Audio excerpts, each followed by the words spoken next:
What? You are not the. You're not capable of being the. I had a, but now I don't. You are not the. Then what the hell am I doing here? I don't know. It's not my call. I just do what I'm told. And now you're gonna do what you're told, which is to sit here, shut up, and you got it?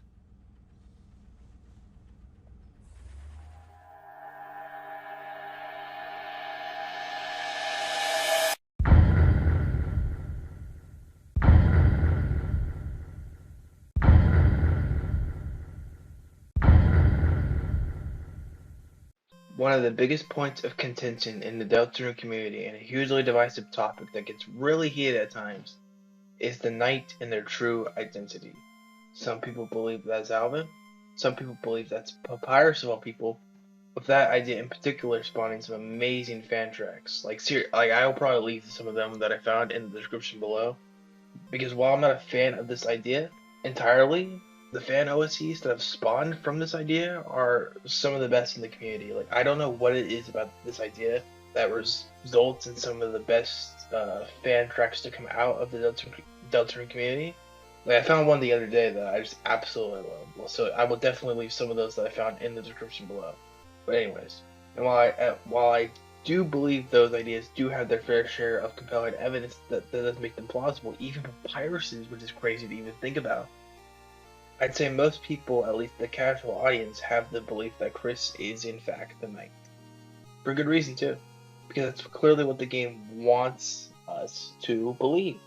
From Kris literally wearing knight armor to us learning the knight is the one creating dark fountains, and then us literally seeing Kris do the same thing. Even down to the TV being plugged in between chapters, highlighting the fact that Kris might have even planned to create the Dark Fountain in their home. And we learned that Kris probably plugged the TV in before we even learned how Dark Fountains are made at the end of Chapter 2. So, like, okay, so it's very clear that the game wants us to believe that Kris is the knight. And that has appeared to work for some people. At least the casual audience, because the evidence that points towards Kris being the knight you simply experience through the story. But every piece of evidence that argues against this, you have to go out of your way to find, which obviously most casual players aren't going to do. I am completely fine with being wrong, and I have no doubt that if Kris does turn out to be the knight, Toby will find a way to make it work, because he's a really good writer. He's really good when it comes to twists and stuff like that. I just believe that there's way too many things that conflict with the idea for it to work, so it would be hard for me to buy. With that being said, here's just about every reason for why I believe that Kris is in fact not the knight, and who I think it actually is, because I think I have a very solid idea of who that is. What prompted this video was another video that I saw, which tried to argue that the scrapped anime intro for Deltarune actually proved Kris is the knight, and I just flat out did not agree with that. So, all my evidence we think is found in the game and drawing parallels to Toby's inspirations and a game he said was very similar to Deltarune. And the first two chapters even highlight that even further. So without further ado, let's just do this. Let's begin with what we know about the knight.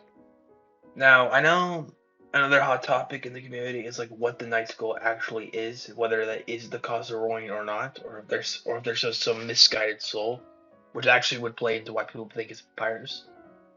But I think we actually have kind of decent evidence, or at least an allusion to the fact that the knight's goal actually is to cause the ruin, just flat out, like their goal is to destroy the world. Which is a bit surface level if you think about it, but I'm completely fine with that. If the motivation is there or whatever, we don't know like the specifics of the ruin. We just know that it could end the world. But we can sort of deduce that this is their ultimate goal because the Queen refers to them as the Roaring Knight. Queen had absolutely no knowledge that creating dark fountains could cause the roaring. As a matter of fact, she didn't even know the roaring was a thing. So this implies, I guess, one of two things: that the knight must call themselves this, or that somebody with actual information refer as like pass the name the Roaring Knight around. As Queen giving the knight that name doesn't really make a lot of sense given the circumstances. I guess she could have like just added the roaring to give like some spice to her like explanation of dark fountains. But to me, that's just really weird from a writing standpoint. Like, why would you specifically add the name to give like her dialogue some spice, and then also have this event called the Roaring? That's like this big point in the story. That doesn't really make a lot of sense to me. Additionally, we know the knight is hell-bent on stopping the Fun Gang and are aware of their escapades as early as chapter 1. We know both of these things are true because of King. During his boss fight in chapter 1, when you select talk as Kris, this is what King has to say. Your very existence goes against our own. By the knight's will, I will shatter your hearts into pieces. King was acting out orders from the knight to stop the Fun Gang, most likely at any cost. It's sort of unclear how the knight knows about them this early into the story, though. It's possible that the knight might have also known about the legend. Contrary to what others believe, Rase isn't the only one that knows about the legend. If you decide not to listen to it, I repeat, not to listen to it, Lancer will come in and have unique dialogue. My dad's gonna make me son of the month. I'm the bad guy. You know the two-headed kid from the legend? Ah boy, this is gonna be hard to explain. Okay, so, long story short, you guys are the heroes. You wanna go east and seal our dark fountain. That'll stop the darkness from covering the world. We, on the other hand, don't want that because it would rule and be great. Even Lancer, of all people, knows about the legend. He doesn't, of course, he doesn't understand some of it, but at least he's aware of it, implying that other people outside of Rouse knows about the legend. So with that in mind, it's not unreasonable to assume that the knight, the seemingly main antagonist of Deltarune, could know about the legend as well. Back on topic though. The knight knows about the Fun Gang and wants to stop them from interfering with their plans. Manipulating King and Queen into believing that creating dark fountains would turn the whole world into a dark world rather than cause the roaring. In short, we know the knight's intent is to cause the roaring. They know the Fun Gang wants to stop them, and they will lie in order to accomplish their goals. And the king was working on behalf of the knight's orders to stop the Fun Gang. So essentially, people that believe that Kris is the knight think that Kris ordered King to try and kill them and their friends. That is basically what they are saying when they think Kris is the knight. Obviously not, but I just find that funny. And lastly, something I forgot to bring up is that any lightner can create a dark fountain. Any lightner at all that has enough determination can create a dark fountain. Again, we learned this from Queen in chapter 2. She actually tells us a lot about the nature of dark fountains. Funnily enough, even though she didn't know about the roaring, but she somehow knows all this other information about them. It's hilarious. I guess she is a computer after all. Makes sense that she's somewhat intelligent. Anyways, she wanted to use Noelle and turn her into a knight to carry out her own plans, which means that a monster or a human can be a knight and can create a dark fountain. Which means it doesn't just have to be Kris. Since Noelle was needed, that obviously means Darkners can't create fountains. Which doesn't actually rule any of them out, because I think Spamton actually says that a Darkner and a human can fuse their souls together to become like even more real, which I assume will just allow Darkners to leave their dark world, I think. It's not entirely clear, and it's not really focused on that much, but I think that's what Spamton meant by that. To become more real. That's the only thing I can really think of. At the end of chapter 2, we see Kris fabricate. That's probably the wrong word. They set up this whole elaborate situation, and then they create the next fountain within their house. It's kind of insane how much effort they put into it. Slash Toriel's tires, resulting in Toriel calling the police. Then when Susie and Toriel fall asleep after the police still haven't arrived, mind you, Kris gets up, opens the door, turns the TV on, and then creates a dark fountain before placing the soul back inside their chest. It doesn't even stop there because the TV is unplugged at the start and end of chapter 1, but for whatever reason, it's plugged in between them, implying what I said earlier, that Kris probably plugged it in after they took their soul out at the end of chapter 1. I doubt they created the chapter 2 dark fountain mainly because they seem to barely be able to function without their soul. I just can't buy into them ripping their soul out, making it all the way down the stairs, walking all the way across town and entering the library, going into the computer lab, create the dark fountain there, walk all the way back to their home, plug the TV in, eat the pie, and then go to bed. I just can't see that happening. It is crazy considering that they can't even they walk like a zombie whenever our soul is not in them. I just don't buy that, given how painful it looks to remove the soul and how they seem to struggle walking when the soul is removed. I just want to add that it is established in Deltarune that the first 2 dark worlds we've experienced were created by the night. And as I've been trying to elaborate, Kris is not the night. We can use this bit of knowledge that the game gives us to determine that, because Queen explicitly states that the Chapter 2 Dark World was created that very day. It was not created during the morning. It was not created during the evening, or tomorrow or whatever. It was created that very day, which means at the end of Chapter 1, Kris didn't go create the Dark World. They didn't. When Kris took their soul out of their body, it was very clearly night. It was the middle of the night, which means what they most likely did was eat the pie and turn on the TV. They didn't walk all the way to the library to create that Dark World, which, by the way, I don't know how they did it. With that logic, if they did do that, it's very impressive that they did that without making a mess, like breaking into the library and not making a mess while in the state of walking like a zombie. Is pretty impressive for Kris, which, okay, I think that's pretty unrealistic, especially since they are a teenager, by the way. Anyway, because we know because we know that the Dark World for Chapter 2 was created during the day, that does imply that Kris couldn't have created the Dark World. So that kills that immediately. Furthermore, Noel and Burley's books were already laid out on the table in the computer lab, which we can see when the Dark Fountain is closed, implying that they were already there studying and then fell asleep at some point. By the name of the sprites used in that scene when their heads are down, I believe they're just referred to as Sleeping Burley and Sleeping Noel, but whatever. So that does beg the question how the Knight even created the Dark World without getting caught. So I think it's more I always hated, I've been a big advocate against Kris being the Knight, but in this instance I was always kind of hesitant. The only logical conclusion you can make about the Knight being able to create the Dark World in Chapter 2 is that they hid in the closet. They hid in the closet at some point, and it was hard to figure out a way to make that work. But I think I realized the Knight must have been caught in the act of creating the Dark World. They were caught in the act, so it's not like they hid in the closet, waited for Noel and Burley to fall asleep, and then created the Dark World.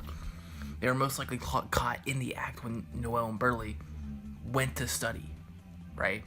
And then obviously they had to hide in the closet, and the flavor text for the closet does hint at that. What you could argue that it was hinting towards Burley and hiding his body in the closet, but it could just be a reference to both.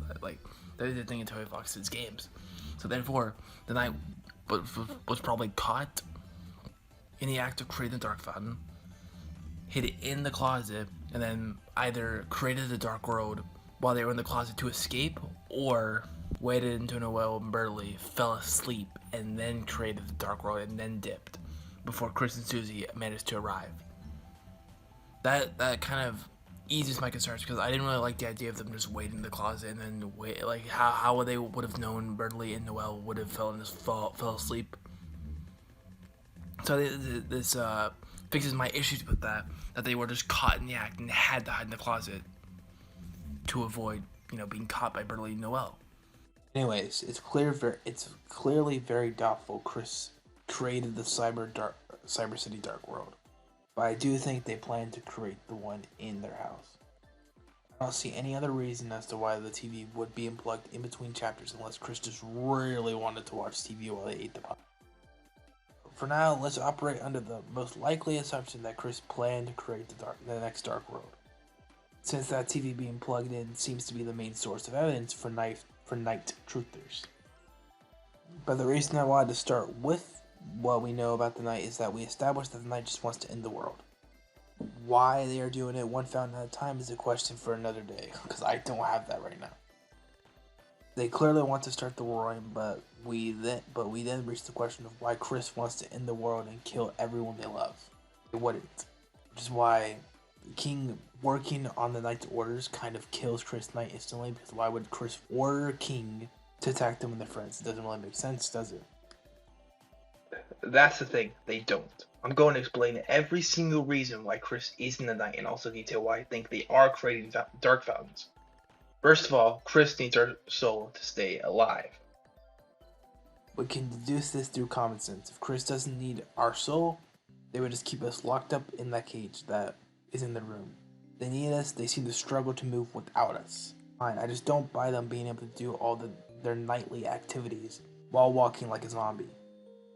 For that same reason, I didn't buy them creating the second Dark World. It didn't seem plausible to me for them to do all that walking without us.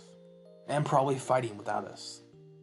Because if they could, why are we even in Deltarune if they can simply do all of that without our input?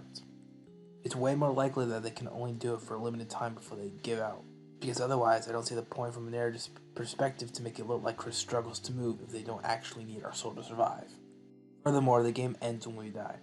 The reason that's important is because one of the death screams in Chapter 2 has Susie explicitly tell Kris to get up. Which implies that if we die, so does Kris.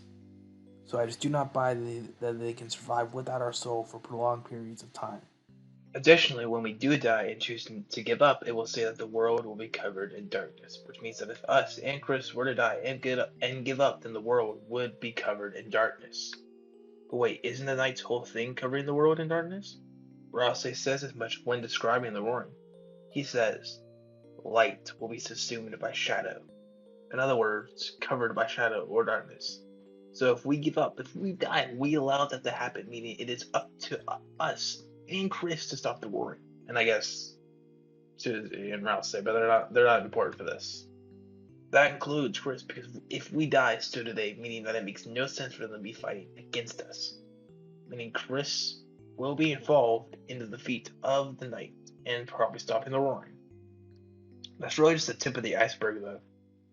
Like if King was taking orders from the Knight to end our existence to stop us from defeating the Knight, and the Knight is Kris.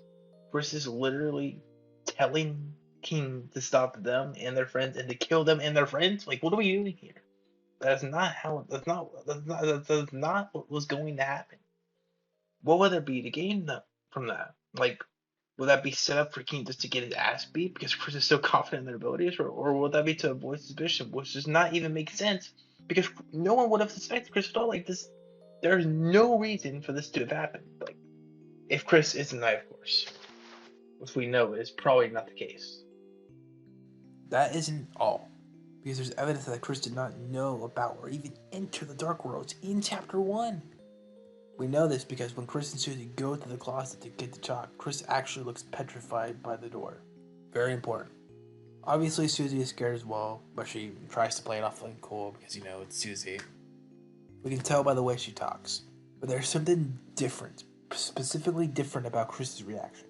They do this dramatic step back. You can tell they're scared just by the way they move, man. If Kris was the Knight hell-bent on destroying the world, them being scared of the fountain that is Castletown doesn't make any sense at all. However, I do think this could point towards a history that they have with the Dark Worlds. Moving on, when Kris gets used to the flow of Dark Worlds and assuming that her role is showing actual concern for the world, the kind of concern a villain would not have. In Chapter 1, I actually realized Chapter 1 doesn't actually have a name for its Dark World. In the Card Kingdom Dark World, that I'm just going to call it, in Card Castle you can talk to some prisoners. If you speak to the first Card prisoners, they will say, "What? You say your world's in danger? Well, that's a shame, isn't it?" Which to me kind of sounds like Kris was trying to reach out for their help. Either way, them emphasizing on their own that their world is in danger highlights that they do care enough to not want to destroy it. In Chapter 2's Light World segment, if you speak to Undyne, you have the option to warn Undyne about Dark Worlds, in which he laughs in your face.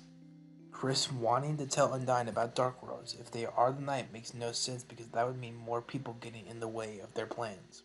Kris trying to warn Undyne about Dark Worlds proves that they care about the state of the world and don't want it to end.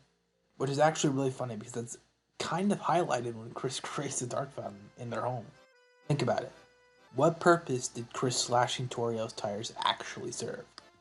He got Toriel to call the police. And what does Kris do right before creating the Dark Fountain? The reason that this is necessary is because Toriel calling the police and then her door being wide open when the police arrives would give the police probable cause to enter it, because it could be possible that someone broke in after slashing the tires. I think this proves from Kris wanting to warn Undyne to Kris setting up a situation in which the police have to arrive, that Kris wanted to prove to Undyne the Dark Worlds are real. It tried to do in both chapters 1 and 2. I'm not sure how likely that it is to work, considering both Noelle and Berdly shrugged it off as a dream, but that was clearly the play from Kris. At least one of the reasons they did that. It doesn't mean there can't be more than one motive. I actually have a theory on top of the evidence which would add another reason as to why Kris created a Dark Fountain, tied to Kris's very obvious past with fountains. More on that at the end though. Let's now focus on this from a storytelling perspective. At the end of chapter 2, we learn that anyone with enough determination can create a Dark Fountain, which creates this mystery that any lightener can be the knight. It's going to be fun to see how the game builds up to that epic reveal, that big mystery they are setting up. You don't set up a mystery only to reveal the truth 10 minutes later. That's not how it works. I see some people try to argue that Kris being the knight wasn't intended to be not Kris being the knight. The knight's identity was not intended to be this big mystery that the game, sets up and then reveals later on. But then I have to say, what's the point of even concealing the knight's identity if it's not intended to be a big mystery? Like, why not just tell us who the knight is, like, flat out? Like, I know you can argue that Kris creating the Dark Fountain at the end of chapter 2 is that, but then again, we learned like 10 minutes before that anyone can create a Dark Fountain. I don't know. It seems fishy to me, man. I'm sorry, but that's not really how you tell a story. It just isn't. That scene doesn't serve a real purpose in anything if Kris ends up being the knight. Or sets up anyone can create a fountain, but that knowledge doesn't mean as much if we already know the person making the fountains. It's really funny to me that at the end of chapter 2, Queen explicitly states that anyone can create a Dark Fountain. But when Kris does, everyone instantly jumps to them as if there possibly couldn't be more going on. If creating the Dark Fountains is the criteria for a knight, what's stopping Berdly from being the knight? Well, outside of the weird out, but you get my point. There's so much conflicting evidence that it'd be hard for me to really buy into Kris being the knight. It would be a tough sell. I think they got some ulterior motives, but it doesn't seem likely for them to want to destroy their world and kill everyone and everything they love, which is clearly the knight's plan, as I mentioned with the Queen piece of evidence earlier on. As for who I think the knight is, well, let's just say it's pretty cool. This is going to, I don't know if this is really a crackpot theory of mine, but we'll see. I think the knight is none other than the December holiday. There's a few reasons for that, but let's again look at it from a storytelling perspective. Chapters 1 and 2 combined are clearly Act 1 of the story, as it sets up the four main characters, Kris, Susie, Rouse, and Noelle. It set up the main villain and their plan, and the threat they pose to the world. It also sets up the mystery with Des. Chapter 3 seems to also break the tradition as chapters 1 and 2. Begin in the light world before moving into the dark world. 3 seems to be the inverse of that. This is a change of pace, which usually means we've exited Act 1 of the story, among other things. That means whoever the knight is must have been set up and teased in Act 1 for the payoff of the reveal to be worth it. There's 3 people unaccounted for in Deltarune. Papyrus, who probably won't play a big role in Deltarune, especially not as the main villain if this is anything like the Papyrus we knew. Furthermore, Toby wants Deltarune to be seen as its own thing with its own identity, and like said, it finally has become its own thing. I just don't see him making an Undertale character the main villain, which would set back all that progress. Papyrus will probably just have a cameo at the end of the game when we finally get to hang out with him. Anyways, the second person is Asriel, who as far as we're away is at college, returning sometime next week in Deltarune. 2 is the only person we don't know for sure where they are. That is correct. None other than December Holiday. I believe that that's the night. I sort of believe that the night will become a parallel to Kris, a lightener controlled by a higher being. Only in this case, Kris is assuming the hero role. In the case of Des, it's the villain role. And she's going to destroy the world. Hilarious. And I mostly came to that conclusion after. Okay, well, this is not how I wanted to word this, but I think if you look at Toei's inspirations, I think it's kind of clear, especially since Mother 3 is one of Toei's biggest inspirations. The similarities are astounding, honestly. The story puts a huge emphasis on 2 sibling characters. One of those sibling characters has mysteriously vanished without a trace, and nobody knows what happened to them, but they moved on after a while. If you take that out of context, you've had no clue which game I'm referring to. The setups are quite identical. There's no reason to suspect that the payoff will be any different. The context will be different though. In Mother 3, it was very much nature versus technology. I mean, the final battle literally has Lucas using a baseball bat against a dude with a fucking lightning sword. In Deltarune, Kris and Des will just be parallels of one another. As to what actually happened to Des that led her to the state, I'm not sure. But I actually do think Noelle was there, but doesn't remember what happened. She does have a habit of repressing trauma, as shown in the weird route of Deltarune. She has trouble remembering the evil deeds. When she gets the freeze ring from the shopkeeper, it's implied she attacked him to get it. Yet Noelle doesn't have any memory of what happened to him once he's no longer there. And when she snowgraved, I thought I wrote that when she snowgraved on Burley. when she used snowgrave on Burley, she showed almost no regard for him. And when back in the light world, had simply assumed that he was tired. I have seen some people suggest that Noelle used the spell on her sister, and to be honest, that isn't really a stretch. She could have killed her sister, and then her corpse was used as a vessel and became the night. What she got dark. Hear me out. We know that Kris, Noelle, Des, and Azrael used to hang out together back in the day. And I think it's highly likely that Kris and Azrael found out about dark fountains and created them, because you can't create a dark fountain on accident. You have to actually have resolve to create a dark fountain. You can't just accidentally do one. Kris and Azrael created the dark fountain, maybe even in the bunker. My reasoning for that is Kris seems very uncomfortable when we go over there, but I assume they created the dark fountain and brought Des and Noelle along with them. We also learned from Caddy that she showed Noelle some occult findings in the past, and we know that Kris studied it along with her as well. Findings is the key word.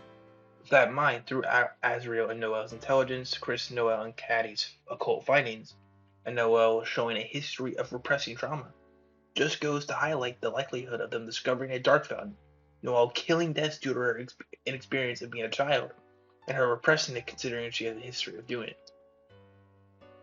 After Noelle freezes Burley, she enters this almost trance-like state while staggering away. As she's leaving, she says the line, "What happened? There was so much snow, I couldn't see anything. I don't feel so good. I think I'm going home." Sure, this could easily be referring to the situation she was just in, and referring to Burley, but her home isn't in the dark world unless she was referring to her actual room in the dark world. But that's just a room. It's not a home. A room can't be a home. What are you talking about? To me, it's like she was talking about the act of killing her sister all those years ago as a kid. It's natural to want to go home when you're scared. Noelle killing Des actually lines up with something Toby Fox said years ago before Deltarune came out. I think that might have actually been before Undertale's release. He said in a tweet, and I think it was around 2014 or 2012, when Amori was first getting big, that he had a game idea for about 2 years that was not Undertale, and it seemed like someone was making a game that was very similar to that idea. And Toby said that was his dream game. So one could assume he was talking about Deltarune. I mean, just look at all the similarities between Amori and Deltarune, man. The story picks up with a broken friend group. This isn't as close as it used to be. A sibling of the main character is absent at the start of the story. Mari, the sister of Sunny, who was obviously dead, and Des, the sister of Noelle, who is missing. Azrael and Hiro are both away at college when the story begins and are expected to come home soon. Kris and Sunny are heavily associated with knives. Kris uses them to eat pie and open fountains. Sunny uses them to exit headspace. There's a separation between reality and fantasy as well. With Amori, it's faraway town, which represents reality, and headspace, which represents fantasy. With Deltarune, it's hometown, which represents reality, and dark roads that, of course, represent fantasy. You could even go as far as to compare the antagonists and locations. Amori and Deltarune both start their fantasy aspects of the story with a forest. Boss and King are also very similar. Queen and Sweetheart. I could go on and on into the details, and I might even make a whole video on this at some point. But Deltarune and Amori are incredibly similar, so I think it's likely that this was the game Toby was talking about, but moreover, that Noelle killed Des on accident and does not remember it. Exactly like how Sunny killed Mari on accident and didn't remember it. As to why nobody has found her body, considering everything should return upon closing the fountain, I'm not entirely sure. I really don't know. Maybe there was something specific about the Dark Fountain. Like I don't have answers for this right now. I just think that's likely that Deltarune in reality is a mix of Undertale, Amori, and Mother 3 at the end of the day. I think Des's body was probably snatched up before anyone could probably find it. Des's body not being found could explain why Asgore was thrown off the force. His apparent incompetence. Makes sense given Mayor Holiday would have control over who's on the force, and considering Asgore couldn't find her daughter, she would understandably be pissed off and would throw Asgore off the force. Asgore's lack of real job could have even created some friction between Asgore and Toriel. Maybe she even resents Asgore for not finding Des, because we do know the Dreamers and Holidays were close. And I assume that this is the incident that changed all of that. And some while after that, Asgore and Toriel got divorced. Not to mention the Lost Girl motif is heard everywhere in this damn game. I will most likely show a few examples now.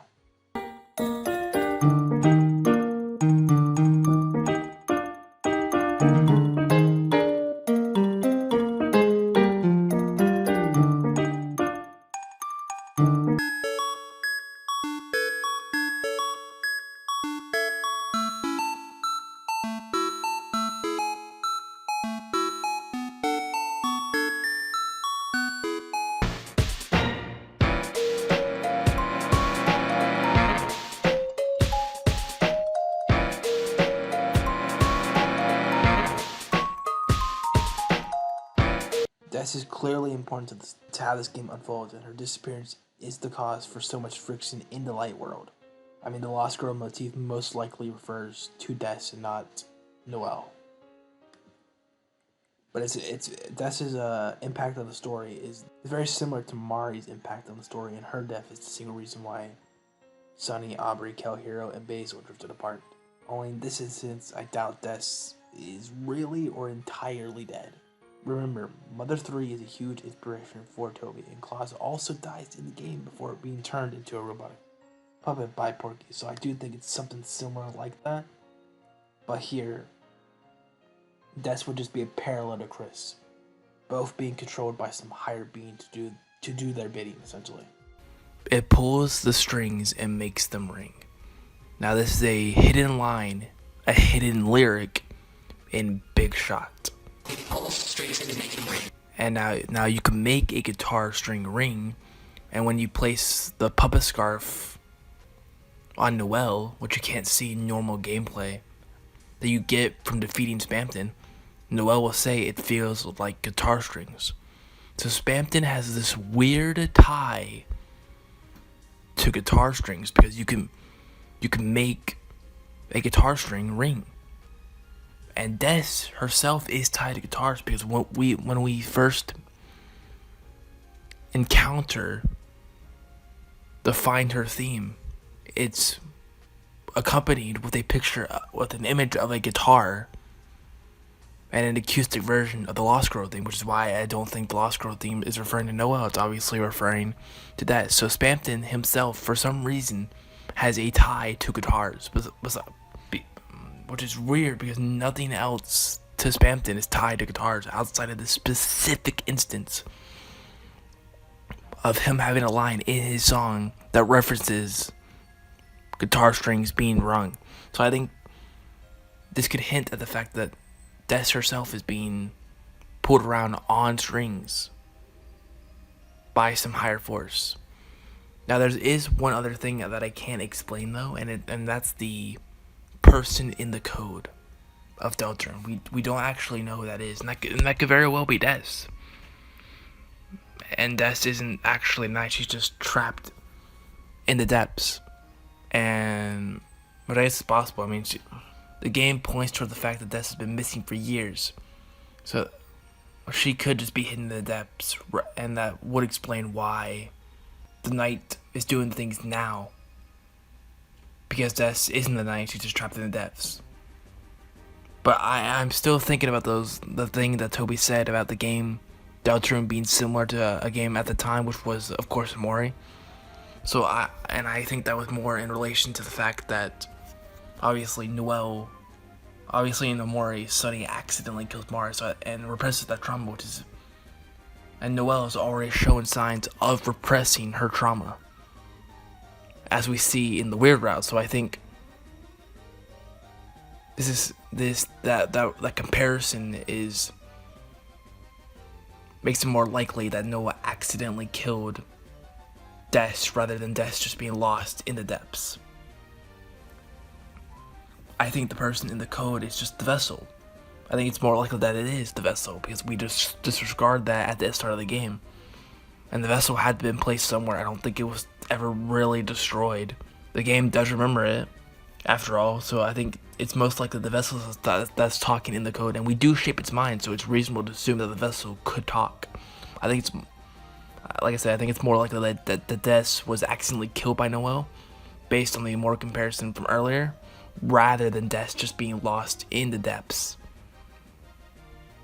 Which I don't really know would add to the story. I think you get more out of it if Des turns up to be a person that's controlled and on strings to sort of act as a direct parallel to Kris, who is also on strings and being controlled. Very much like Spampton was also a parallel to Kris, who was on strings and being controlled by some higher force, higher entity, if you will.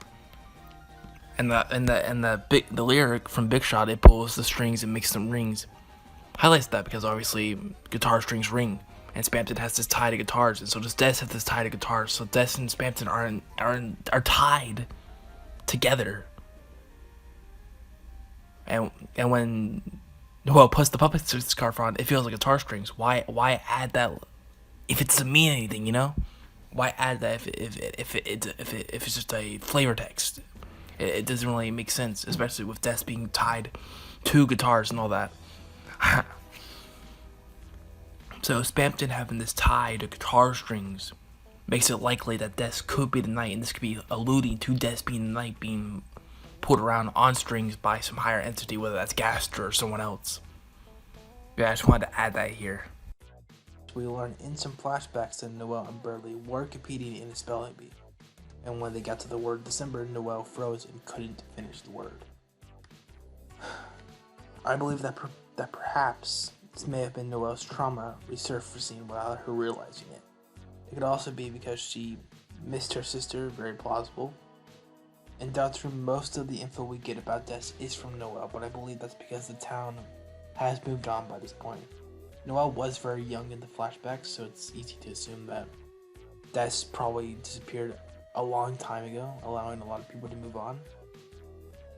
And it also makes sense for Des to have actually been murdered by Noelle on accident because Noelle would have been young and unable to control her powers. So that adds even more volition to this theory. But it's just like how the people of Tasmania moved on from Claus because his body was never found, and it's unlikely that it would have ever been found. At least, that was how they thought of it. Characters in Deltarune do seem to be in high school, which does imply a giant gap in the timeline. So it's reasonable to assume everyone just moved on after a certain point and don't want to talk about it because it hurts. Now this does call into question her being the knight though. Like, let's assume she is being controlled, and why wait so long to make a move, you know? That's the only flaw in this theory, and it's very minor. Anyways, that does bring me to Kris. I believe that they were there when it happened and have repressed it. What happened in the bunker would explain why they are so uncomfortable when near it. When I believe that their ultimate goal is to find Des at any cost. That's why they created the Dark Fountain, not because they are the Knight. We managed to circle back to it after all. In the Spampton sweepstakes, the event that gave us our first real looks at Chapter 3 in the form of the Green Room and the Shadow Men, a version of Lost Girl was shown off. The title, you ask? Find Her. As I alluded to before, Lost Girl isn't referring to Noelle, it's referring to Des, and Kris wants to find her, which is why Find Her, the theme, was shown when revealing stuff for Chapter 3. As to why Bro waited so long, I actually don't know, but it's no coincidence that they create the Dark Fountain in the same chapter that Noelle brings up the past with Des. So yeah, I don't think Kris and I just think they want to find Des because they think if they do, their life might become normal again. Maybe they can fix their broken relationships like Torio and Asgore, maybe even get them back together. But Kris will soon have to accept that even if they find Des, some things can never be prepared. I also believe that Kris sold their soul for information on Des, which is how we enter the story. Possibly through Gaster, because Gaster is commonly associated with the number 6, the thing that comes up off the top of my head. It's his stats in Undertale are 666, and 6 is obviously associated with the devil. So I think Toby's obviously going to represent Gaster as the devil. And this is the only way I think it makes sense, in my mind, for us to be placed inside Kris. Otherwise, I just think it's a really funny coincidence that we enter the main character, enter Kris, who has his dark past connected to Des or whatever. But I actually have reasons for this. Kris studying the occult and how confident and sure of themselves they seem. Like if Kris was truly a helpless victim in this situation, you would have imagined that the second they removed our soul, they would go running for help. But that's not what happened, is it? No, they ate some pie and appeared to have this whole plan to create the next Dark Fountain before we, as the player, are even told how they are made. This would actually explain why they waited so long to go hunting, now that I think about it, because they finally have information. And Noelle bringing up this past with Des probably prompted Kris into being like, alright, fuck it, it's time I do something. They didn't have a clue where Des could be until now, which is why Kris was so dead set on creating the Dark World. And I'm not entirely sure if Des vanished in the bunker like I alluded to earlier. I'm not sure why Kris would create the Dark Fountain in their home, but I don't know any other reason. I guess the easiest explanation would be that they're a knight, but I just, like I said, I think there's too many things that contradict Kris being a knight. Anyways, Kris looking for Des, going as far as to sell their soul for information, seems a lot more compelling than an angsty teenager hell-bent on destroying the world. In short, it's very unlikely that Kris is the knight, because that would involve Kris ordering the king to kill them and their fellow companions. In addition, Kris has showed several times that they care about the world and does not want it to end, like the knight very likely would. I mean, you have the option to try warning Undyne and the Dark Lords in both chapters, 1 and 2. I mean, you have the option to warn Undyne about the Dark Lords in chapters 1 and 2, and chapter 2 ends in a situation where Kris manufactured a reason for the place to show up. But come on. That makes no sense if they're the knight. So I think I've supplied decent enough evidence for why I think the knight is wanting to destroy the world, on top of Kris not being the knight. And I give some compelling evidence for why I'm confident that Des is the knight. After all, she probably vanished on a cold December night. There are some things about the night that feel off though, like for example, to even exit a dark world, one must steal the fountain. At least that's how it's perceived through gameplay. Like once we enter a dark world, we can't leave until we seal the fountain.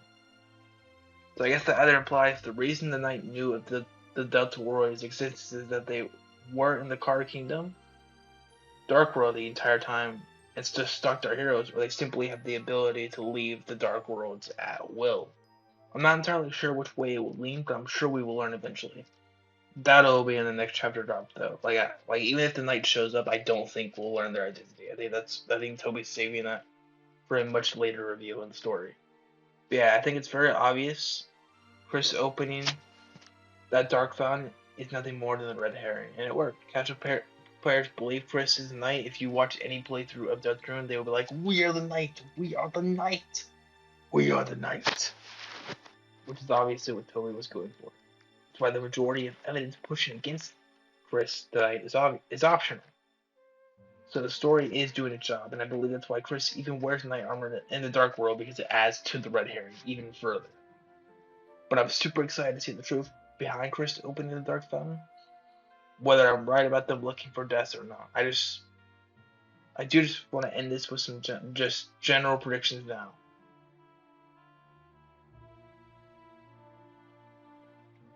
So I hope you guys enjoyed this video. I'm not really the best at outros, like at all.